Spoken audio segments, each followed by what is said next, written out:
led by none other than Senator Fatuma Dulo, as a colleague with whom we have sat in the same committees in the past.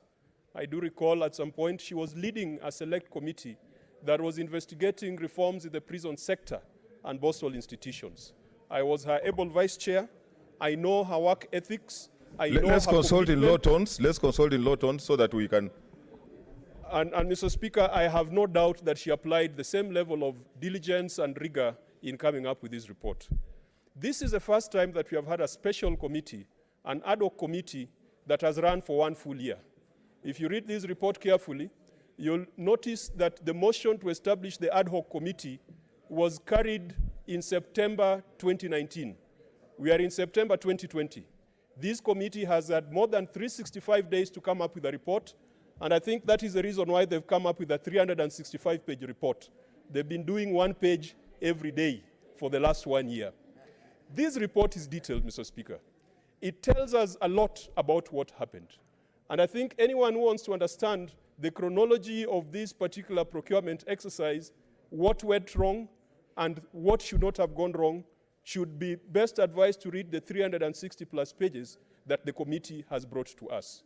When this matter came up, and somewhere in this report, it is indicated that the inception of this idea came from this House.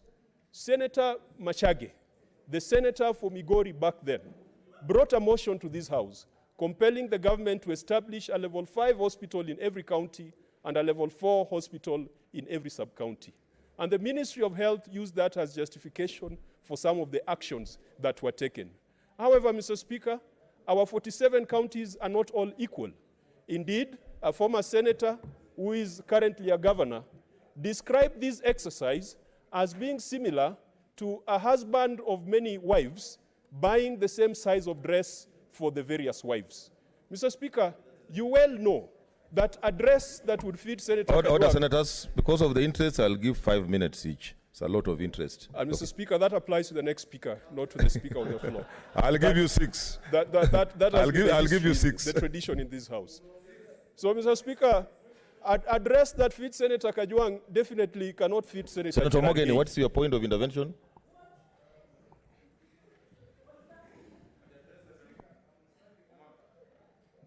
That's dangerous grounds.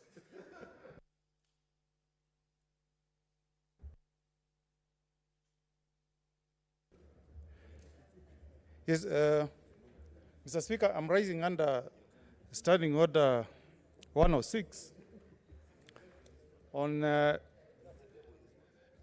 limitation of debate. Mr. Speaker, this matter is very, very important to most of us. We have been on this issue of mess equipment for a very long time. And Mr. Speaker, under Standing Order number 106, senators are supposed to speak for a period of not less than 20 minutes on motions or on reports of committee. And the standing order is very clear, Mr. Speaker, that any limitation of time to speak can only be done under Standing Order 3 if it is done before debate has commenced. On the matter that is before us, Mr. Speaker, debate has already commenced. Senator Mutula has spoken. Senator Kabaka is on the floor with an amendment, and it is unprocedural and contrary to Standing Order 106 to order limitations of time allocated to senators at this stage. Mr. Speaker, these standing orders have the force of the Constitution. This is a house of debate, Mr. Speaker, and we require adequate time to ventilate and debate on critical issues like the matter that is before the House. So Senator Murkomen, okay, just okay, are you through? Sorry. Yes. Okay. Yes, Senator Murkomen. Mr. Speaker, while I respect the views of the senior counsel, this House also is guided by traditions and practice. For the whole period I've been in this House, the Speaker using Standing Order number 1, looking at the interest on a matter and considering the period with which an issue has been debated and discussed, has always guided about time. and that has never been in contention. So, in the best interest of the debate, Mr. Speaker, I would have actually said the same 5 minutes or 6 or 7, so that, Mr. Speaker, some of us can also have time to speak. Sometimes you sit here up to 6 there, then you are unable to make contribution. The next day, the same issue starts. The Speaker, I persuade Senior Counsel Omogen, who is my friend, a member of Team Kenya, to accede to the 5 minutes guided by the Speaker, while notwithstanding the provisions of Standing Order 106. I've already, that's why I was saying, just like they have said, we have, on the same. No, I think I have ordered Senator Olekina. I have said, although it is there in the standing orders, but we also have precedents, we have our history, and looking at the interests, like you're saying, the interests are major, and we want to give people an opportunity to contribute. Senator Olekina, what is your point of? Mr. Speaker, sir, this is a contract that has costed Kenyans a lot of money. Are you debating or is a point of order? I'm not debating, Mr. Speaker. Right, So I'm on a point yes. of order. I'm actually supporting Senator Omogeni's, I'm just requesting you and beseeching you, Mr. Speaker, sir, that nothing stops us from debating this matter for 10 days. We don't need to conclude it today. Mr. Speaker, sir, 365 pages, about 50 kilograms of submissions. We have to really give Kenyans, justice. So, Mr. Speaker, sir, all I'm requesting is this. I think we should be guided by the standing orders. We should be allowed the 20 minutes. Let us prosecute these matters. We are dealing with issues that have costed Kenyans billions of shillings. So, Mr. Speaker, sir, I'd like to beseech you to really consider the point of order raised by Senator Omogeni so that we can give Kenyans justice. Otherwise, there will be no point of us contributing. If we are dealing with 5 minutes, we might as well not contribute at all, because 5 minutes, Okay. we cannot even Senator, exhaust one company. Senator Wambua, submissions. try to summarize also Senator Olekina. Senator Wambua. Mr. Speaker, and I hope this is the last time I'm talking about this issue. Mr. Speaker, once you make a ruling in this House, that ruling must be followed, Mr. Speaker. Mr. Speaker, it cannot be, yes, it cannot be that, Mr. Speaker, you give rulings in vain. It cannot be, Mr. Speaker. It can't be, Mr. Speaker. Okay, order. Senator Kajwang, proceed. Mr. Speaker, I also need to be guided whether I'm back to the 6 minutes or to my original 20 minutes. But I'll... 6 minutes. Mr. Speaker, let me then just focus on what ought to have been done. Because this is an example of a situation where the solution is a problem. We had a problem in healthcare, but the solution that we put in became a bigger problem than the problem it was supposed to cure. And Mr. Speaker, there are certain institutional responsibilities that we cannot run away from. The Council of Governors. There are governors who have kept equipment in boxes in their counties for the last 6 years, 5 years. That is almost criminal. Mr. Speaker, how would you keep equipment in a box, in a corner, in your county, and people are dying, and yet you say that they cannot work because there's no water? When we went to Samburu, we were told there was no water in the hospital, and that's why the equipment was not working. Whose responsibility is it to provide water in hospitals? We were told in some cases there was no electricity. We were told in some cases there was no housing for the equipment. Mr. Speaker, surely for 5 years, if life gives you lemon, make lemonade out of it. And I want to support the committee where they have said that governors who did not implement or install the machinery or the equipment should also bear some fiduciary responsibility and fiduciary culpability, because they kept paying for this money, and yet their counties were not getting any service, any value in money in return. And Mr. Speaker, Perhaps one of the reasons why many members have a problem with the last chapter of this report is that these issues are discussed in the body of the report. The culpability and criminality of the actions of governors is discussed on several pages in the body of the report. What the committee ought to have done was to copy that and make sure that it forms part of the recommendations, and to identify the counties where items were kept in boxes for 8 years, for 7 years. Mr. Speaker, let me move to the Senate. This Senate has approved the division of revenue, county allocation of revenue for all these years. This money that has gone to the managed equipment scheme has not been a secret. We, the Senate, we have appropriated it. It is a column called a conditional grant, and we watched as it grew from 31 million to 200 million Kenya shillings. Every year we said that next year we shall not approve. Next year we shall not approve. This thing was to run for 7 years. 7 years have run out. Here we are with a 365-page report, making a lot of noise when we have been part of the problem. Mr. Speaker, we need to be candid with ourselves. We even said that this year's CARA, we have just passed it. Isn't there a column for 200 million? Did anybody check whether that 200 million is there? How can we speak from both sides of the mouth?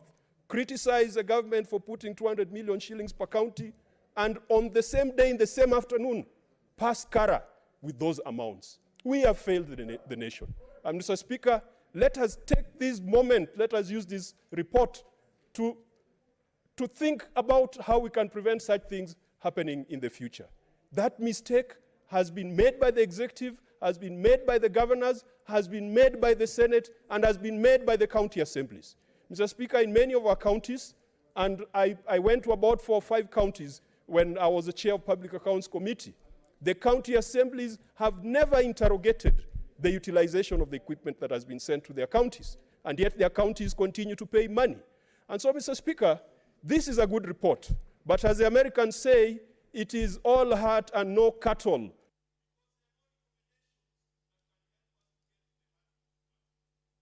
Senator Kimani Wamatangi.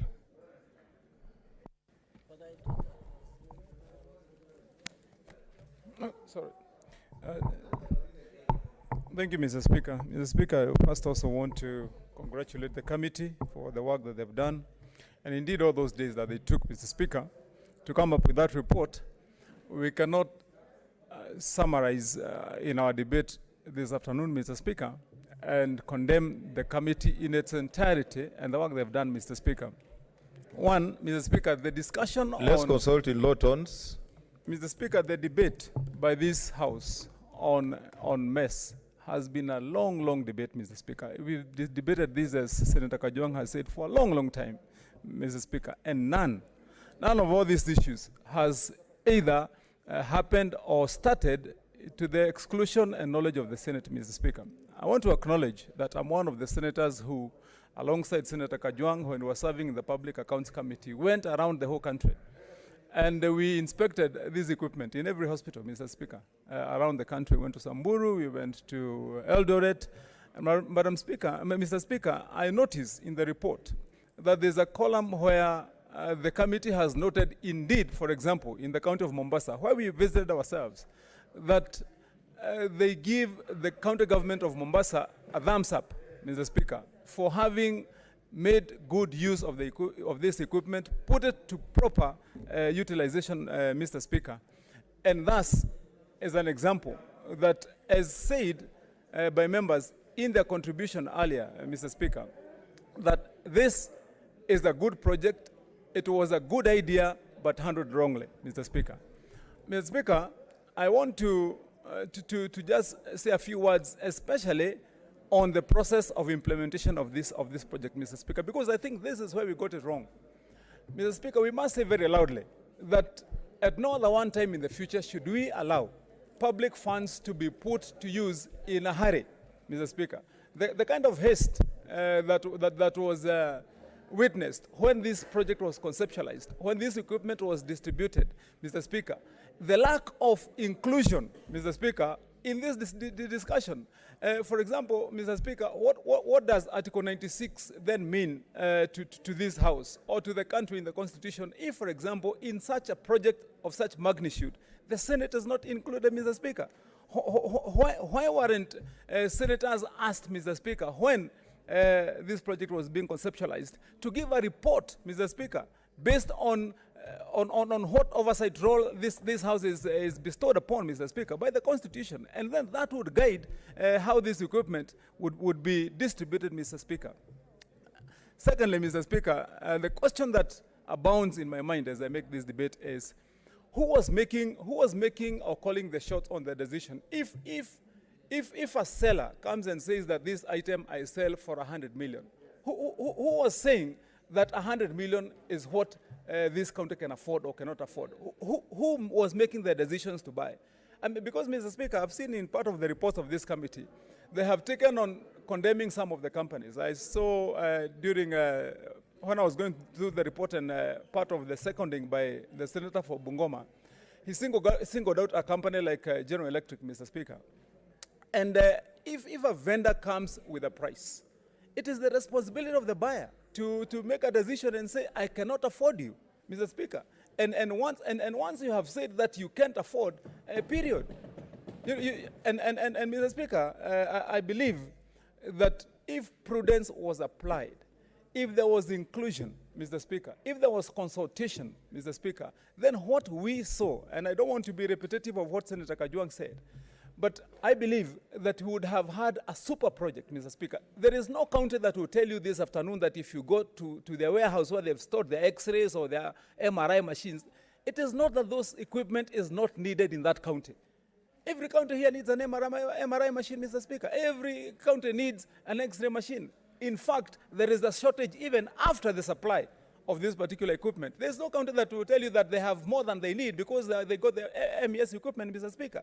The point is here that one, we must say very loudly to national government that this is not the way to do things. It is not the way to go about either appropriating funds or even conceptualizing projects that affect members of the public at the county level alone, Mr. Speaker, to the exclusion of the key players, Mr. Speaker. And without also being repetitive, let me also take the opportunity, Mr. Speaker, to say to government.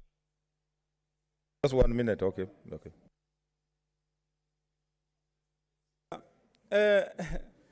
Mr. Speaker, protect me from Senator Chair again, Mr. Speaker. I don't know why he picked this. You are protected. Proceed. I don't know why he picked this word deep state, Mr. Speaker, because when I speak, he says that I'm this deep state, Mr. Speaker. I'm the senator for Kiambu.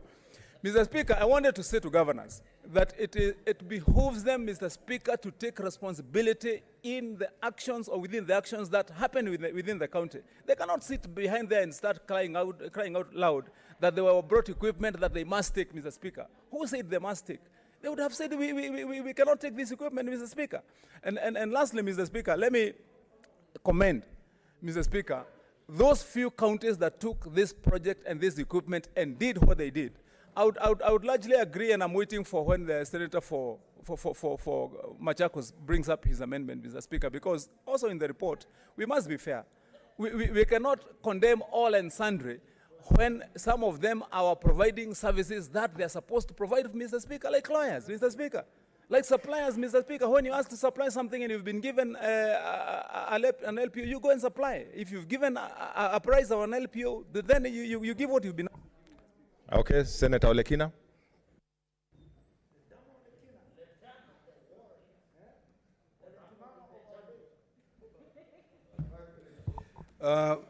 Mr. Speaker, sir, I rise to make my comments on this report. Mr. Speaker, sir, I have taken time to read the report. I've also taken time to read the submissions of the contractors, and I've also taken time to look at the content of this report. With the way this report has been drafted, I fully do not support it. I don't support it for the following reasons. I'm going to restrict my 5 minutes to simply one company called Belco and Angelica. Mr. Speaker, sir, the reason why I want to restrict myself is because of the issues that when you read this report, it contradicts itself entirely. Mr. Speaker, sir, we are told by the committee that the tender required that any company that applies for the tender must be the original manufacturer of the equipment. Mr. Speaker, sir, in this report we are told that 3 companies presented themselves, 1 company refused to present itself. Mr. Speaker, sir, what we are not told in this report is that the procurement laws allows agents to act on behalf of original manufacturers.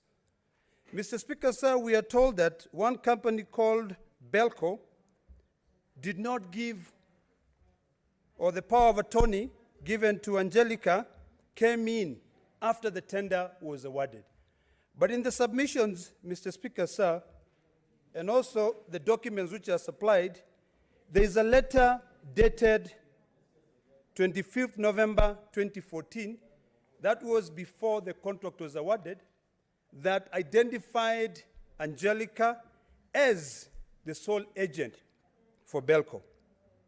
Mr. Speaker, sir, we are also told that the committee was presented with a power of attorney that was signed after the contract had been awarded. But what we are not told is that this letter that was written to the Ministry of Health and addressed to the PS was sent way before to show the relationship between the 2 companies. What's your point of order, Senator Wambua? The Speaker, is it in order for Senator Olekina to mislead this House that there are letters that were written by Angelica to the Ministry of Health on the issue of the power of attorney, which letters, yes, but those letters were not made available to the committee? How was the committee supposed to know that the letters were written? Secondly, Mr. Speaker, the position of the committee, and it's on record, is that the people invited for the contract were original manufacturers of medical equipment. Angelica is not. And the only exception was, if you are going to be invited to bid, they are to present a letter of attorney from the original manufacturers of equipment. Thank you, Mr. Speaker. Mr. Speaker, sir, my good friend, Senator Wambua. Yes, what's your point of order, Senator Orengo? There's another point of order. Mr. Speaker, since you had said we have got very limited time, 5 minutes, and I'm just rising on the foot of the Honorable Senator for Kitui. You know, he was a member of the committee, and probably what he knows is a lot more than we know, but we have only the report to go by, so that if there are any factual contradictions, the mover can, when replying, react to them. But if every time somebody says something, you stand up and say it is wrong, when the whole evidence is not here, they should have carried the books here, then we would be able, Okay, Senator. Mr. Speaker, sir, I appreciate that, but I just wanted to clarify one thing. There's nowhere in my submission that I said that the company called Angelica wrote to the committee. What I said is that there are letters which were written by a company called Belco, stating clearly that Angelica was their sole agent in this country. Mr. Speaker, sir, we are also told in this report that the equipments which were supplied by Belco were locked to only use reagents and consumables from Belco. Mr. Speaker, sir, I took my time and I called a few companies because it is written in this report. Mr. Speaker, sir, I can go to the page which is written. In this report, the report contradicts itself. It says that the equipments which were supplied by one company were locked. It's almost like Safaricom selling their own phones and only allowing their SIM cards to be used. Mr. Speaker, sir, I took my time and I called a few companies. This afternoon, I spoke to a company called Medifast Africa Limited, just to try and get this point clearly, to find out whether the equipment which was supplied by a company called Belco were open or they were locked to only their consumables. I spoke to a lady by the name of Carol, and Carol confirmed to me that the equipment which, or rather Formula 2000, which is the equipment used. Point of order, what? Mr. Speaker, sir, you know when you are given time to come in and submit, when you are given time to come in and debate, you don't just come and talk. You read the report and you read the submissions. Senator Nderitu, what is your point of intervention? Order. There's a point of order.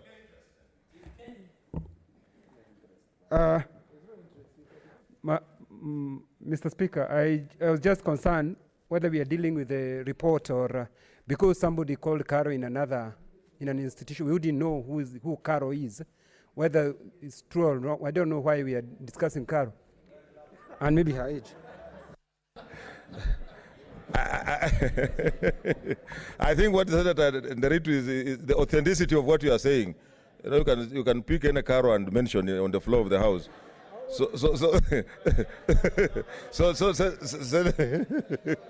Senator Olekina, be a bit careful. Okay, proceed. Mr. Speaker, sir, in fact, because of the limited time, let me just be very categorical. You know, there was a lawyer by the name of Johnny Cochran who represented an entertainment guru called OJ Symptoms. Johnny Cochran. And he said, if it doesn't fit, you must acquit. Mr. Speaker, sir, even someone from class 7 can read this report. It is full of contradictions. I will not support a report which is full of contradictions. And Mr. Speaker, sir, because my time is limited, what I may want to request in support of what my dear friend and colleague, Senator Mtula, said, is that this report be committed to a committee of the whole. We look at the submissions, we compare apples to apples, because when you read the submissions, they do not add up. If you read the recommendations, they have not been observed in the submissions given by either the Ministry of Health, either the contractors. Mr. Speaker, sir, I would have been happy if I would have seen a recommendation made by the committee that said that those who were in the tender committee should be prosecuted or should be investigated so that they can be able to tell us why is it that you allowed one company, which is an original manufacturer, to bid and win the tender, and on the other hand, you allow another company, which is not an original manufacturer, to be able to bid and win the contract. Yet, the prerequisite for the tender was that you must be the original manufacturer of this equipment. So, Mr. Speaker, sir, I would like to invite my colleagues to take their time and read that report. I've read that report the entire weekend. This is the reason why I was seeking for more time, and it is full of contradictions. We have spent over $43 million on this medical equipment scheme. Mr. Speaker, sir, in one page it says they are raising issues of the cost of buying equipment. It is a leased equipment service. Those equipments go back to the manufacturers and we proceed.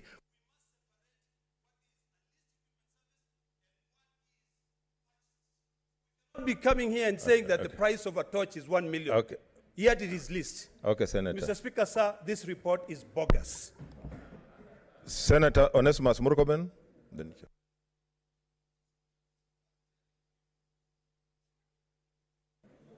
The Speaker, in the interest of time, I want to start by congratulating the team that was led by Senator Fatuma Dulo and Senator Wetangula and others for the work they did for the period of time they did. The Speaker, I had the privilege to sit in the Senate Business Committee when we established this ad hoc committee, and the intentions were very clear, was to get to the bottom of the many questions that were coming out of this issue of medical equipment. Mr. Speaker, I must admit that I have read the report. It's a very long one. I spent a lot of time over the weekend to read it. And I like many of the provisions, especially related to Intergovernmental Relations Act and the implementation of Article 187, and the fact that county governments were not involved, Mr. Speaker, in the original inception of this report and were forced to sign memoranda. Mr. Speaker, I need to admit, like Senator Cherogei said, those of us who are in Jubilee, especially on this side, with Wamatangi, myself, Aaron, and those of us who are in this house, cannot escape blame.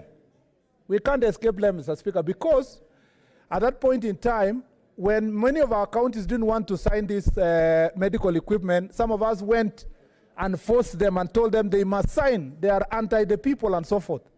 Mr. Speaker, I must also admit that most of these contracts were signed in State House. And so even when this report is being, Mr. Speaker, discussed, we must understand the circumstances under which the governors operated. This report indicts 46 governors out of 47. Mr. Speaker, this report indicts about 4 ministries, including the Attorney General, generally, Treasury, Health, and all these other places. Mr. Speaker, I have a lot of sympathy for the work Senator Fatuma and team have done. But, Mr. Speaker, I don't think the proposals they are giving would give us solutions. I may be wrong, but punitive measures, Mr. Speaker, alone cannot solve such a mega project.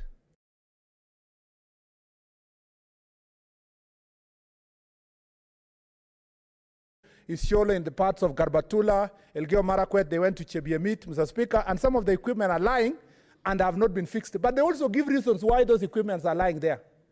Mr. Speaker, I have a different proposal. If there was room for us to amend this report, I have a completely different proposal that departs, Mr. Speaker, from EACC, from investigation, from charging, from prosecution, to, Mr. Speaker, correcting the things that have happened. Because the people we are dealing with, you are dealing with 46 governors. If you come here and for the sake of publicity, you say, prosecute 46 governors.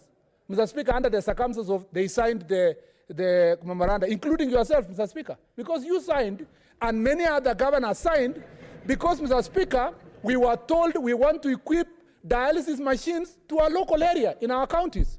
So I have a different proposal. I want to propose that the report itself, because as beautiful as it is, we defeat it today, but we submit it to the Health Committee as a preparatory document, Mr. Speaker, and the Health Committee works proposals, Mr. Speaker, of correcting, getting proper intergovernmental relations agreements, Mr. Speaker, for purpose of implementation. Mr. Speaker, we make sure that we get the money that has been paid, like Meru, Garbatula, Elgeyo Marakwet, that already paid, but the equipment were not delivered on time. We negotiate, Mr. Speaker, an extension of period of the work of the contractors so that the project can be implemented by those counties that are waiting. Because it's a beautiful project, Mr. Speaker, and we must be alive to the problems we are dealing with. Mr. Speaker, I also want to add that if you look at the indictments from the committee, it focuses mostly on the local contractors. Talks about Angelica, Megascope, this other one, I don't remember what's the other name. But, Mr. Speaker, the biggest contractor, which is General Electric, is not mentioned anywhere in terms of recommendations. And, Mr. Speaker, we know why. I know because at least I've been in politics for a longer period of time. It's because it depends on who is the agent of which company, who was related to which. Mr. Speaker, it becomes difficult even to get information. Even for the Fatuma committee to succeed to get General Electric properly to come before them, it was difficult. And because of those difficulties, Mr. Speaker, why don't we do this as a Senate, as I conclude? Why don't we give a hand, Mr. Speaker? Let's consult in law tones. Why don't we give a hand of friendship to the executive, invite them to the negotiating table, and tell them we want to renegotiate the legal framework, Mr. Speaker, in a way that is implementable. We can even extend the period beyond the 7 years that was indicated, Mr. Speaker, and get value for money instead of us here being happy to say, we have said prosecute so, prosecute so, prosecute so. Maybe so and so are so powerful and they will not be prosecuted. But if we take the report and say, we want to correct the wrongs that are in the report through our health committee and work walk through the journey until, Mr. Speaker, we find results and value for money. We will help our country more than washing our hands like Pontius Pilate and say, just hang them. I beg to, Mr. Speaker, oppose the report, but propose that it becomes part of the preparatory document for future, Mr. Speaker, for implementation. Thank you, Mr. Speaker. Senator Mogeni. Eric. Thank you, Mr. Speaker. Order members, let's listen to each other. Mr. Speaker, I first want to congratulate Senator Fatuma Dulo and the other 8 committee members that have looked into this mess that has been with us for a very long time, and for coming up with a 253-page report. But, Mr. Speaker, it is almost impossible to do justice to such a report by making comments on it for 6 minutes. And I hope, Mr. Speaker, that going forward, we'll be able to borrow best practices from the debates that we watch on TV, that takes place in House of Commons, even in our neighboring country, Tanzania, where representatives of the people are given time to debate and to ventilate on issues that touch on the people that they represent, because that's why we're here. Mr. Speaker, having said that, I first want to state that going through the report with a very candid and fearless eye, I have no hesitation in concluding that this project was unwise, it was unjust, it was almost bordering on throwing away all the values that we put in place when we enacted our Constitution of 2010. Mr. Speaker, if you go through the reports, you must single out one human being. Of the 47 men and women who are governors in this republic, it's only one man who stood long enough and strong enough and refused to sign this memorandum of understanding between the government and county governments. And that one man is the former governor of Bomet, Governor Isaac Ruto. And as they say, Mr. Speaker, the strongest man is he who stood alone. As we indict all the other 46 governors, it is Isaac Ruto who stands out. But what is, Mr. Speaker, what is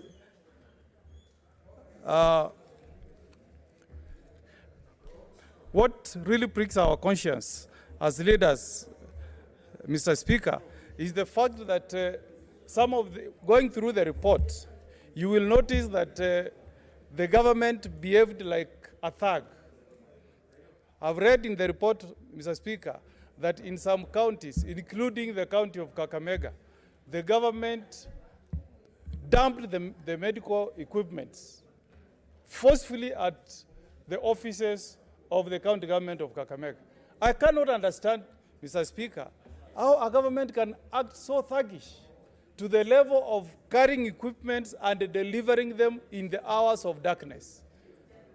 Well, Mr. Speaker, we know that under Article 6 of the Constitution, we have 2 levels of government that should cooperate with each other, Mr. Speaker. So the conclusion I make, Mr. Speaker, is that the schemers behind this project wanted to impose this idea of leasing medical equipment on county governments without even caring whether some county governments were ready to receive these equipment. Mr. Speaker, order members. Let's consult in low tones. Mr. Speaker, if you read through this report, you will be shocked that in the county government of Meru, they have been paying for machines that have been lying in Netherlands for the last 6 years. Yet that particular county government is paying for those equipments. In my own county of Nyamira, Mr. Speaker, we have been paying for equipments that were dumped at the Keroka Hospital for the last 6 years. Yet we have never made any use of those machines. But what I really have an issue with the recommendations in this report is that we are trying to crucify professionals like the law firm of IKM simply because they render legal services. We are going after the wrong people.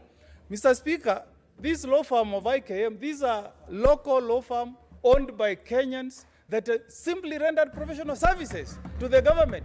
Why would they?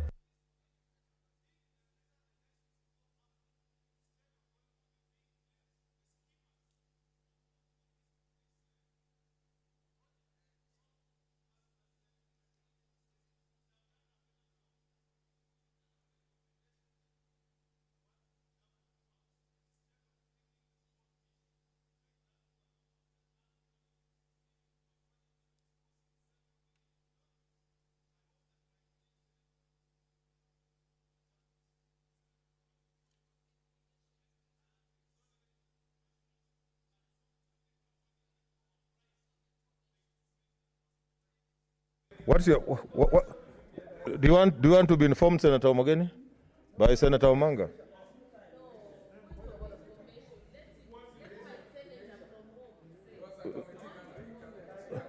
Use your, okay, press your, Omanga wants to inform you.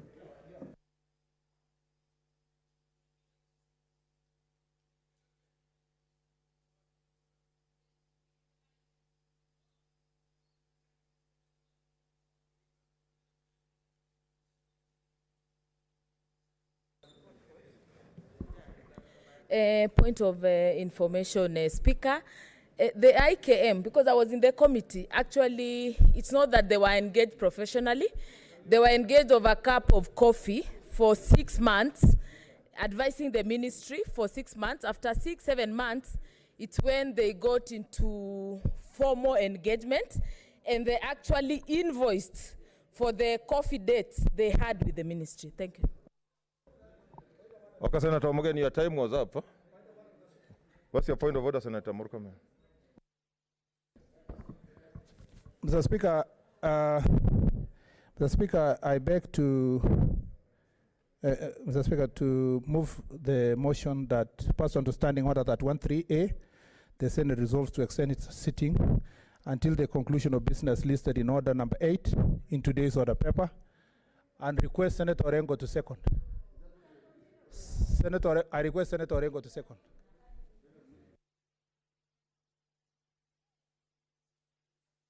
Mr. Speaker, Mr. Speaker, I do second this matter is a procedural motion. One of the reasons why I'm really in support of this, I have some things myself to say if I... Order, senators. You are not even listening to what Senator Orengo is saying. Order. Yeah, Mr. Speaker, there are a lot of heavy things that have come across the floor that has really motivated me to speak today, so that we resolve this matter today. I think we got a lot of business to do which is pending, but this matter has also been pending for a long time.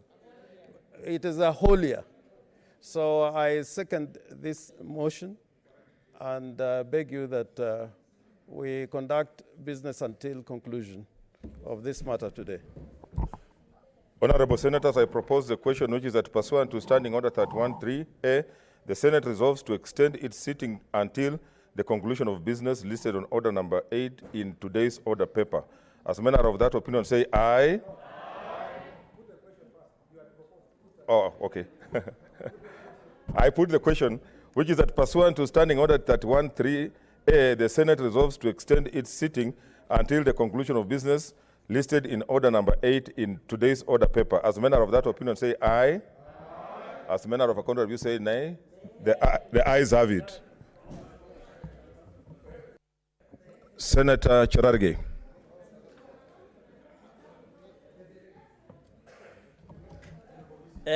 Thank you, Mr. Speaker.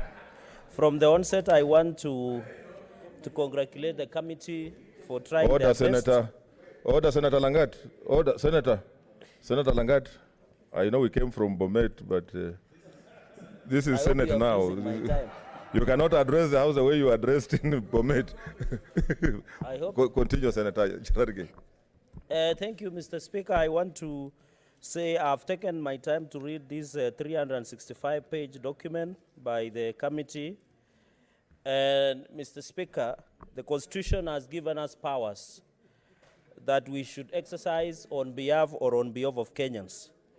This report looks like the letter of lamentations because the way observations has been done by the committee, Mr. Speaker, has solely been based on raising issues, observing. Yet when you look at the recommendation, Mr. Speaker, it is like shooting the blanks. Mr. Speaker, this letter of lamentation that has been espoused by this committee is very unfortunate, and any right-minded senator would not support such a report. Mr. Speaker, when you look at, because in the interest of time, the committee observes, in fact, the committee has established that Mayor's project appears to have been conceived like a criminal enterprise, shrouded in opaque procurement processes aimed at benefiting a few commercial interests. Mr. Speaker, when you look at this, all these issues that have been raised, under Article 201 of the Constitution, on the issue of public finance, there should be transparency and openness. It was observed by the same committee. But when you look at the recommendations, the committee therefore recommends that all public officers, who are these public officers, that are found culpable of irregularities and illegalities committed in the furtherance of adverse commercial interests, and you go ahead and tell the EACC and DCI, kindly investigate. And we know the role of EACC and DCI is to pray for the perpetrators and sanitize corruption in this country. Mr. Speaker, it is very unfortunate. The committee recommends that all private entities, when all Yes, Senator private Olekina. entities, Senator Olekina, what's your point of order? private entities, Order, and Senator. Mr. Speaker, protect me from the deputy majority leader. There is a point of order from Senator Olekina. Okay. Mr. Speaker, sir, I think it's a point of debate. But I think it would be wrong if we now start pointing fingers at other institutions which are tasked with the oversight mandate. We must respect all institutions. I think we can support or oppose the report, but not actually say that EACC prays for the culprit so that it goes and sanitizes the process. That's actually not right. Yes, Senator. Mr. Speaker, Yes, Senator I Wambua. think Senator... There is another point of order. Okay. Let's avoid interruption. You invite the interruptions to yourself. The Speaker, I will request that the Senator Fernandi, he is listening, to kindly also mind the language that you use. When you say that no right-thinking senator should support such a report, that is not fair on your colleagues. I mean, just use language that is respectful. Thank you. Yes, Senator. Let's be sensitive about Okay, Mr. Speaker. other independent institutions. I am, Mr. Speaker, on the issue of my colleagues, I think I agree with him, but on the issue of other independent institutions, that is my own opinion. And I think we should not be gagged in expressing our own opinion. Mr. Speaker, they went ahead and say all private entities that might have been found culpable should be prosecuted. If I have read the report very well, the General Electric did not appear before this committee, and you are not indicting them. They are going away with 28 billion Kenya shillings. And this committee, under Article 124, 125 of the Constitution, has the powers of the High Court. Yet you have not gone ahead and indicted the General Electric. Mr. Speaker, as a Senate, we must go beyond what we have been given. We are not arrogating ourselves, Mr. Speaker. Mr. Speaker, another aspect I've seen is on the issue of to be the office of the Attorney General, Mr. Speaker. That thing has been settled long ago, Mr. Speaker. In short, what I wanted to say is that it is very unfortunate that the counties, there was no need assessment, there was no value for money. This is a letter of lamentation that was written by a committee. When you look at observations and recommendations, it looks like you can't tell the head from the tail or legs from hands, because there is no, what is observed is correct. But when it comes to recommendations, Mr. Speaker, you can't tell. And that is why when you read the book, as I conclude, Speaker, the book Devolution in Kenya, Thomas Todling observes that devolution can be a roaring lion. But when you look at this report, devolution is a dying rhino. Because this is a white elephant, has been compared by devolution in Kenya, wrote by Thomas Dodling, Mr. Speaker.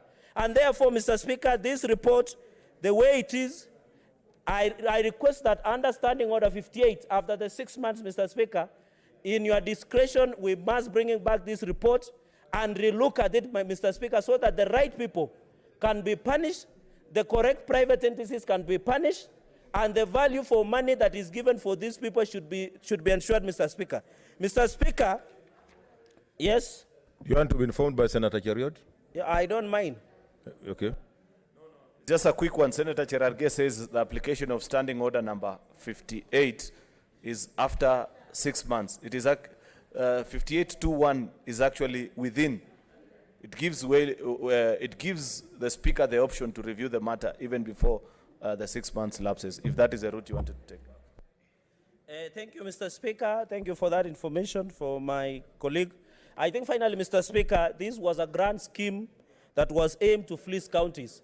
And under Article 43(1) on the right to health, Mr. Speaker, as I conclude just a second, is that 43(1)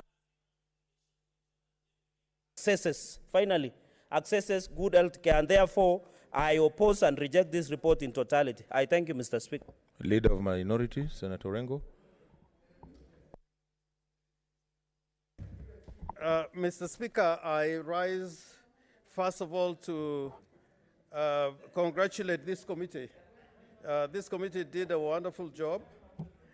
If you look at the membership, I think there are members of this Senate that I really respect. And by some coincidence, nearly just under half of them were lawyers. And therefore, in giving my comments, I want to put that factor in the background. But I must confess I've never seen a report for a long time in this House of this magnitude. If it is for size, they did a good job. It is for annexures, they did a good job. And if it is for time spent, they did a very good job. Now, from the outset, Mr. Speaker, I want to start from where Senator Murkomen and Senator Kajwang ended. One is that if you look at this report generally, it's making recommendations. To whom is it making recommendations? To the Anti-Corruption Commission. What would the Anti-Corruption Commission do? They can't prosecute. They will recommend to the DPP. And the DPP is not obliged by those recommendations. And if the DPP refuses to prosecute, probably that's the end of the matter. I was beginning to ask myself the question, is what can the Senate itself do? Or what the Senate itself has not done? And I'm taken back to memory lane.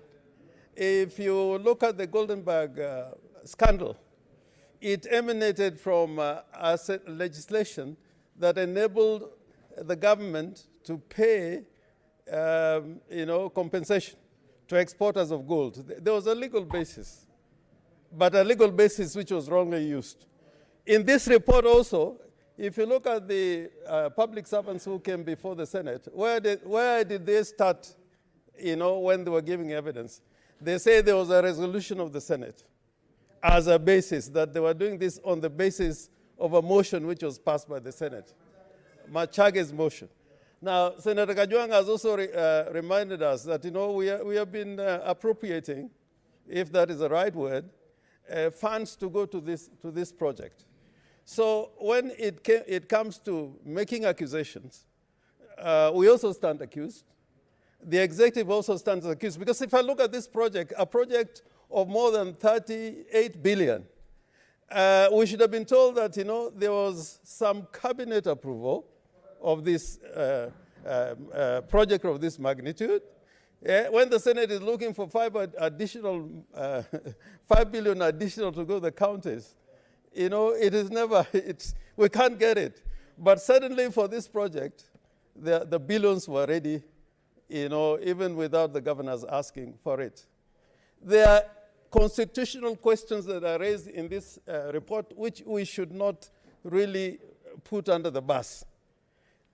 As far as devolution is concerned, are we electing governors who know their constitutional duty? If a governor is elected and sovereign authority is placed on him at the county level, in fact, that power is not really shared. Delegation of that power at the county level is not shared. And then a governor says he was being blackmailed by a chief. You know, such a governor should not be in office. A governor who can be blackmailed by a chief. And yet, when we call them for oversight here, they don't come. But when they are threatened by chiefs, they are telling us they are ready to spend 2 or 3 billion shillings on account of the demands of the executive. So I think there is some areas where there is no clarity. For example, even the treasury, the role of the treasury. You know, PPs, normally the treasury have got a very important role to play. Somehow, the treasury was removed, I don't know by design or otherwise, from this process, because if it was a PPP, this treasury should be at the center of this project. And then it was changed to a public procurement, services to be rendered through a public procurement process. So there are many questions that have to be answered. And I am not sure that just talking about the people who have been indicted, and their names here that I can see, I am not sure that by addressing those few names, we are actually resolving the problem. I am more concerned about these monopolies from overseas, General Electric, Philips. In fact, before we can begin to induct our people, like, the companies here from China, if you indict them here, they get protection of their countries. Now, no company is above the law. No single international company is above the law. And they have representatives here. I remember the case in South Africa involving the former president, President Zuma. His co-accused is an international company. And they are appearing in a criminal case in South Africa. If criminals who are identified, whoever they are, and they are supposed to operate under the law, and they are not brought before Parliament, and the committee has not shown us the effort they made, or even to require of them to appear, in the same way they made it possible to, through virtual hearing, to adduce evidence from Mr. Mailu. I think we should have seen something of a similar nature in regard to some of these international companies. Now, the fear that I have, when you see a project like this is what in America they call a sweetheart deal. You know, by the time it comes into fruition, they had already known what is going to come. They know even what to do with the Senate, to do with the National Assembly, to do with the executive.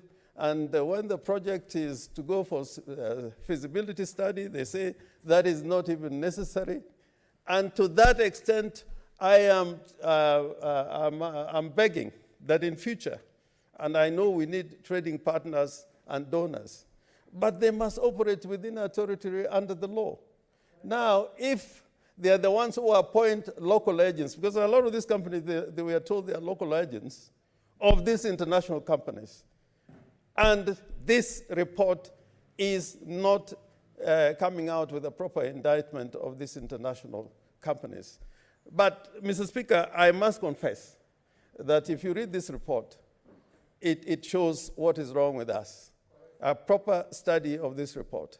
And it's not an accusation against these particular individuals.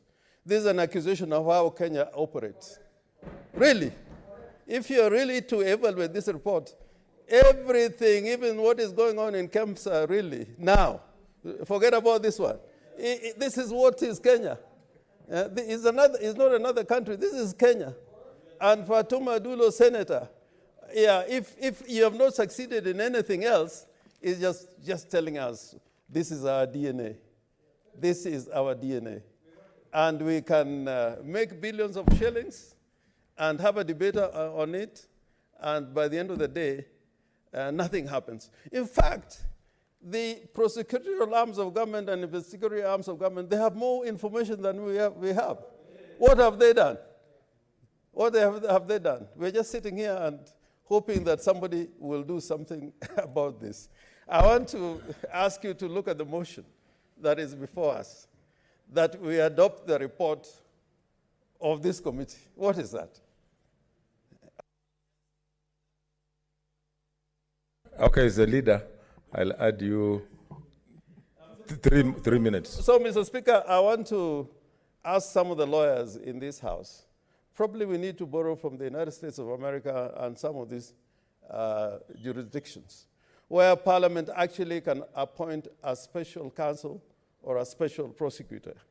Yeah, or if they can't, to have a mechanism of ensuring that you can have a special counsel.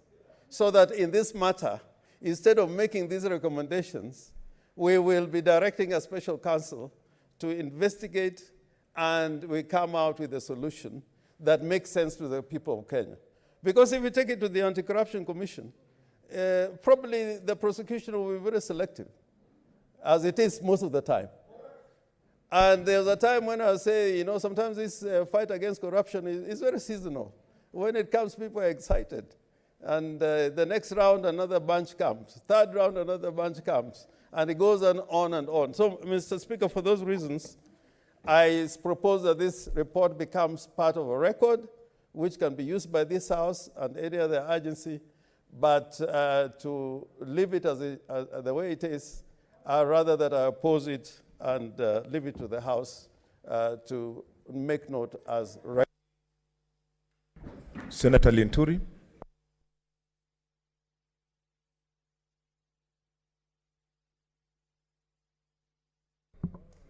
Mr. Speaker, thank you, Mr. Speaker, for this opportunity. Mr. Speaker, I want to share my comments and my ideas about this report, but allow me to associate myself with the sentiments of Senator Murkomen, Senator Orengo, and the others that have spoken with the suggestion that the report that we have here should be form part of a preparatory report on how we need to address the issue as we move forward. That the report that we have this afternoon is a reflection of how we are as a country. And I think, Mr. Speaker, there is nothing much that is further from the truth. Mr. Speaker, I have listened, and I have also had an opportunity to visit in my county. And I would want to specifically address this report with a serious reference to what is happening in Meru. Mr. Speaker, I went to Meru, and I had the opportunity to visit with the committee when they invited me there. And Mr. Speaker, we went to the General Hospital, we found, and we were told, Mr. Speaker, the ICU equipment had not been supplied. We went to Mawa Nyambene District Hospital. There was a machine called the CHAM machine. It was lying there, but there was no power.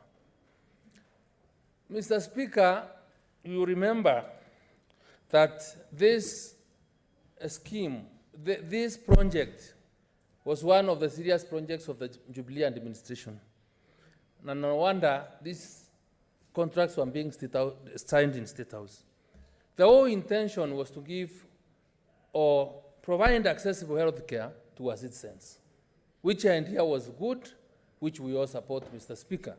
And Mr. Speaker, having heard many people and perused the report, I have not seen anywhere written that so-and-so contractor will spend money or continues to receive money for items or equipments that have not been delivered. Mr. Speaker, in Meru, the failure for the county of Meru to have an ICU was because the county was not able to provide a building in which to install. Did not have the hospital, never had a three-phase power supply.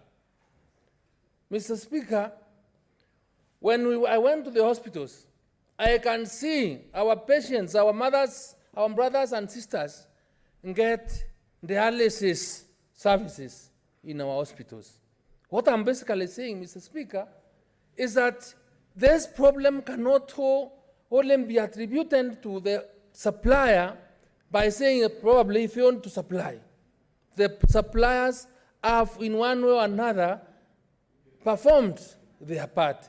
Failure by governors to provide space for installation of ICUs or whichever area where boxes of equipment have been stored in a corner somewhere. It's not the problem of the supplier or the problem of the executive, Mr. Speaker. It is a problem that is within the county. And Mr. Speaker, we cannot always be in a house that continues unnecessarily to point accusing fingers. Mr. Speaker, we cannot be a lynch mob, permanently be a lynch mob. We must say things as they are and be able to apportion blame squarely why it falls, Mr. Speaker. And Mr. Speaker, because this House itself, just like Senator Kajwang said, for the last over 5 years, has approved CARA with conditional grants for payment of these equipments in our hospitals. We never rose to strongly say no to this allocation, Mr. Speaker. So, Mr. Speaker, I find it completely hypocritical for us to start laying blame without, first of all, trying to reflect and see where we have acted negligently, where we have not been able to do what we are required as a parliament. And Mr. Speaker, because there is this warning of time, allow me conclude by saying in the book of Luke, there are 2 women that were taken before Jesus Christ for committing an offense, and the offense was adultery. And the punishment was that one was to be killed through stoning. And what Jesus Christ said in his wisdom, Mr. Speaker, is whoever has not sinned, let him throw the first stone. Mr. Speaker, all of them went, nobody drew that stone. Mr. Speaker, with a few remarks, I oppose this report and propose that if we are to subject it to the Health Committee, so that we can be able to see how they can correct it and form a basis of how either the project or how things will be.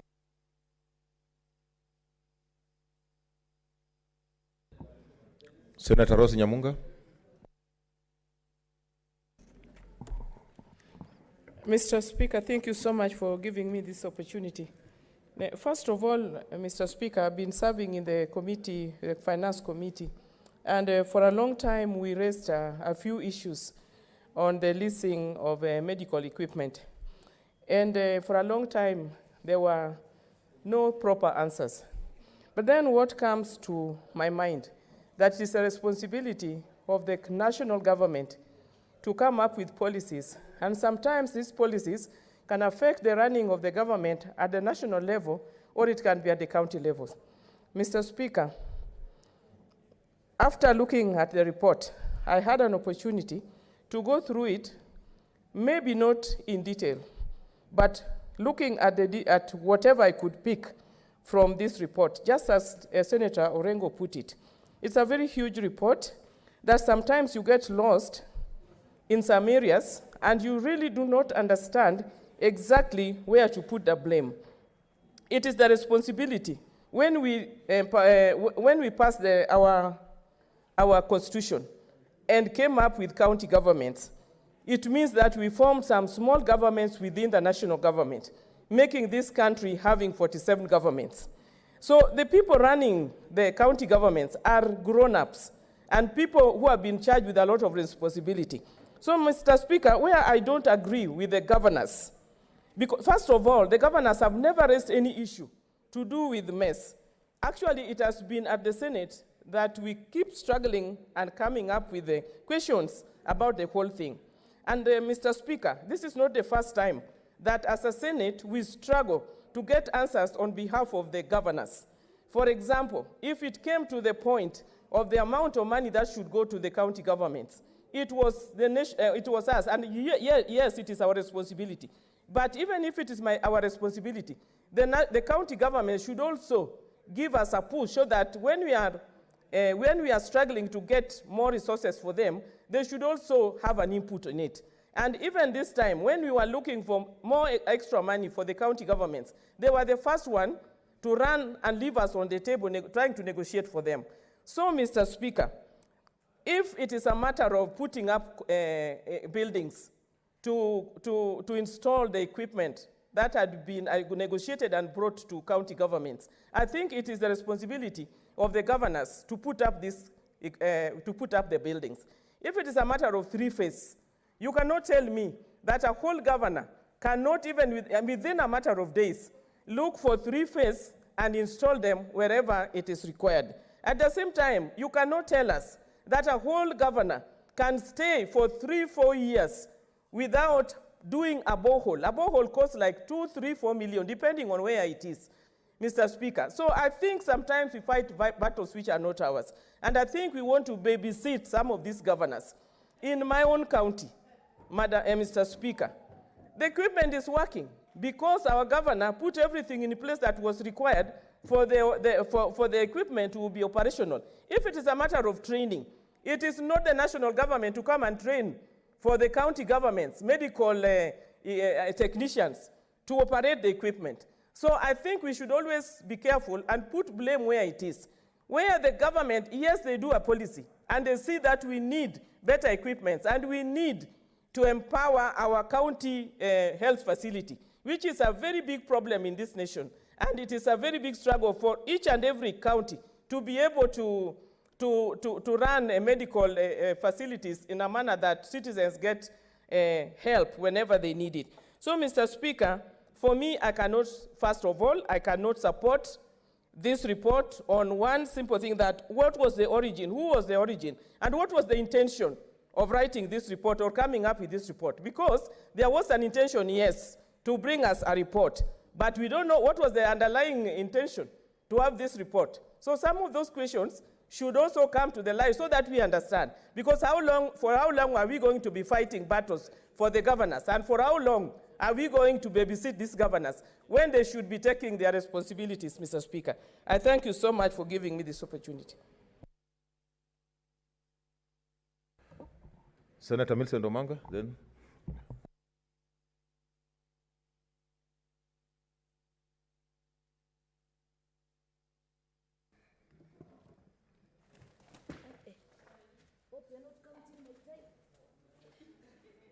Hope you're not counting my time. Thank you, Mr. Speaker. The time is counting. You need to organize yourself. Thank you, Mr. Speaker. Mr. Speaker, I would say this project started with a wrong footing from the word go. Mr. Speaker, let's not bury our heads in the sand and start blaming contractors for the failure of our own government, for the failure of our own Ministry of Health. Mr. Speaker, this project, first and foremost, was supposed to be a PPP, according to the concept paper we got from the Ministry of Health. And how they changed from a PPP to MES, it is under unclear circumstances, Mr. Speaker. And from their own concept paper as a ministry, they gave us statistics that if we went through PPP, we would spend as a country, all counties would pay around 1.5 billion. That translates to 31 million per county per year. But under unclear circumstances, the ministry, the CS was there, James Macharia, because this was his baby, decided to change it to public procurement, from the PPP legal framework to public procurement under unclear circumstances. And actually, the Auditor General's report, 2016, pointed it out that they didn't even change the policy by the time they're changing from the PPP to the MES. And actually, if we had a PPP, as I said, the counties would be paying 31 million. Right now, under MES, we are paying 200 million, Mr. Speaker. Mr. Speaker, the ministry did a needs assessment. And from the needs assessment, they established that the counties cannot be able to absorb these equipment under MES. But typically, like any ministry, and mischievously, they went out to roll out this project. It's just similar like a Ruaraka land saga, where the ministry itself conducted a due diligence, and actually the report was that the land was government land, but the ministry ignored its own reports and went ahead and paid for the land. The same thing happened in the Ministry of Health, where the needs assessment shows that the county governments are not able to absorb this instrument and this equipment, but they still went ahead, ignored their own reports, and went ahead to roll out this thing. The ministry, again, I'll fault it, Mr. Speaker. It is how they implemented the HCIT project. Mr. Speaker, the HCIT project, if it was successfully implemented, it was a pillar. It was very critical. It played a critical role in leveraging ICT and to optimize and promote full operationalization of this project. But, Mr. Speaker, the CS then, Madam Cecily, acting under being the CS of Ministry of Health, maliciously, Mr. Speaker, and unprocedurally, illegally cancelled the HCIT project. And, Mr. Speaker, it was apparent when she appeared that she had a personal vendetta with this company. And by cancelling this project, Mr. Speaker, everything went haywire, and that's why maybe these things are not working. Mr. Speaker, I would say it's actually worrying, and Kenyans should be worried, because Mr. Speaker, we have no regulatory system in place for these medical equipment. Actually, they've not been vetted by KEBS. We are using medical equipment which KEBS is not. They just wrote a letter.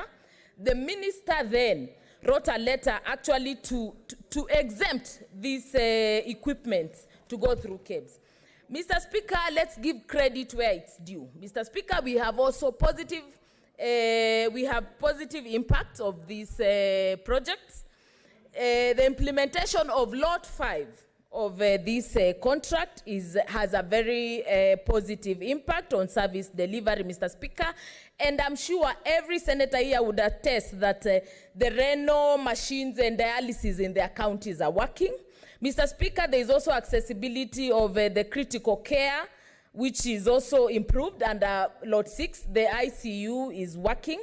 Mr. Speaker, the ones which are not working, as my colleagues have said, it's up to the county government. Because we went to Elgeyo Marakwet, for example, Mr. Speaker. For the 3 years down the line, the county government has not been able to put a 3-phase power in place. How long does it take for our whole county government to apply power and fix a 3-phase power? Some of these things, Mr. Speaker, we need not to blame the contractors, even in terms of pricing, Mr. Speaker. It's the willing buyer, willing seller. If the government actually decided to buy whatever they bought at whatever price, it's the ministry. It's not up to the contractor to whatever the price. And Mr. Speaker, most people here are comparing apples and... Okay, your time is up. Senator Masinza Naomi Shionga.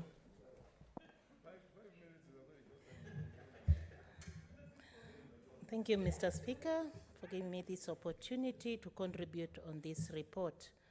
Mr. Speaker, I would like to start by congratulating the team that worked on this report. It's one of the giant reports that has ever been received in this House since I was sworn in. Mr. Speaker, this report clearly state the findings, the undertakings, and the information that came out of the project. I applaud the committee for this effort again. Mr. Speaker, my fellow senators have contributed a lot on this particular report, and a lot of time, Mr. Speaker, has been taken by the committee to come up with the findings that they laid on this floor of the House. A lot of money has gone in this committee or on this ad hoc committee just to give us the information. However, Mr. Speaker, I would like just to pose a few questions on the committee or on this report. And I barely blame the county government, especially led by the governors who received these particular equipments. One, did the governors receive these equipments? Yes, they did. Did the governors negotiate and were given these equipments to utilize and they kept them? Yes, they did. Were the governors in charge of these counties when these equipments were being given to them? Yes, they did. Mr. Speaker, from all those, it is true that the governors have not utilized this equipment that the government gave them. Hence, they need to blame themselves. Mr. Speaker, how do you then continue as county government? And I want to imagine, if you have been given equipment that you are asking or you are sourcing money for, how do you continue repaying for any funds that have been given to you when actually you are doubting the equipment that have been brought? You need, as a governor or a county government, under their Ministry of Health in those county government, with this devolution, they needed to go ahead and prioritize this equipment, putting into consideration that they have budgets every year. For the last 5 years or so, they have been sitting with this equipment. They have been having, we have been having the equipment lying waste. Mr. Speaker, it is very ashamed to see that total time that has been wasted when these equipments are there in the county government have not been utilized. A good example has been given that Governor Joho utilized these equipments very well. What went wrong with the other governors? I want to say that, and to conclude that, the report is there. However, the findings, they are not linked to the recommendation that we expected from this report. You look at the findings and you look at the observation that the committee gives, you find that they are fake. Hence, they need to be, they are fake actually, if you look at them. They are really not adding up. So I just feel like... What's your point of order, Senator? I feel like, Mr. Speaker... Order, Senator Shionga.